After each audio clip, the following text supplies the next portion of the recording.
राकेश टिकैत के अंदर ईमानदारी तो रही नहीं। राकेश टिकैत ने जब से कमान संभाली है तभी से दलाली शुरू कर दी है।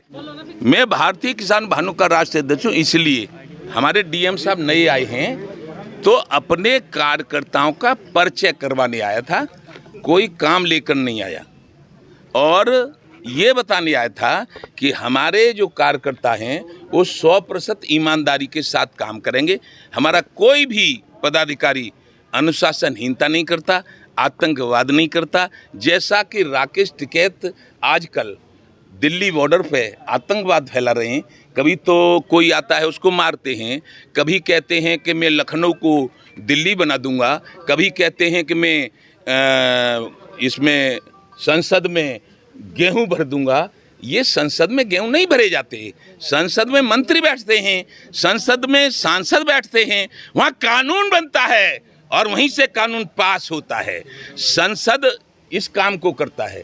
इसलिए मैं डीएम साहब से ये कहने आया था कि मुजफ्फरनगर में ये न समझा जाए कि राकेश टिकैत का ही संगठन है। यहाँ भारतीय किसान भानु जो ब्रज के बिरख संत पूजनीय रमेश बाबा ने बनाया था सन 10 में, और मैं उसका राष्ट्रीय अध्यक्ष हूँ।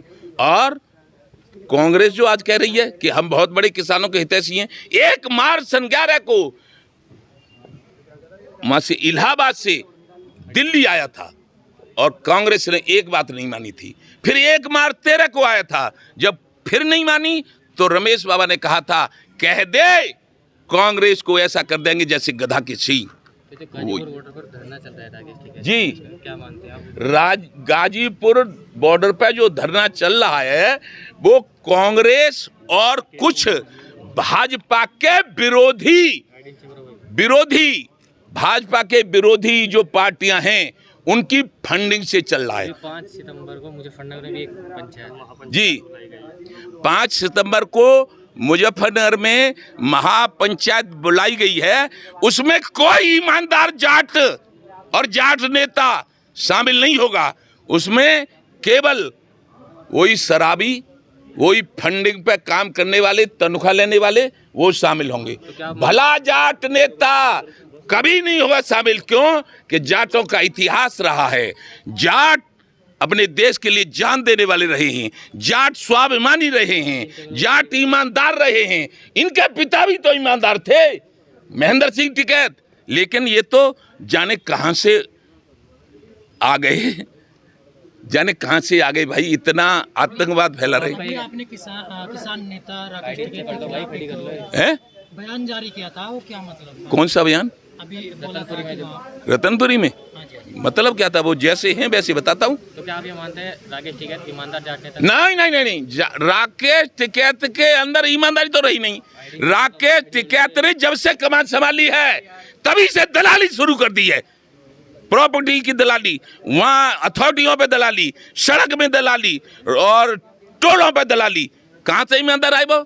बेईमान, 100% बेईमान राकेश टिकैत, 100% बेईमान। क्या आप मानते हैं कि जो लाल किले पे घटना हुई थी वो गलत थी?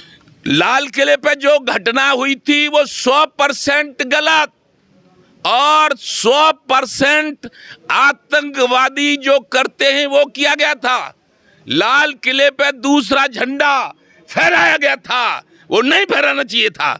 और लाल किले पे 525 पुलिस वालों को घायल किया था, ये आतंकवाद नहीं था और क्या था?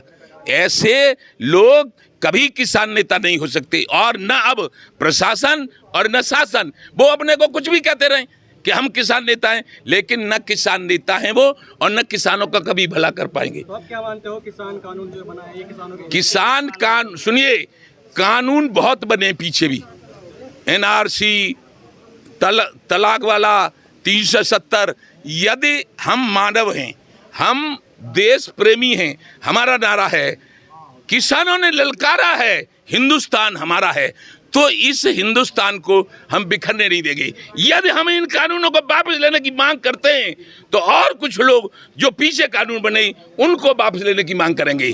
देश में एकदम अराजकता फैल जाएगी।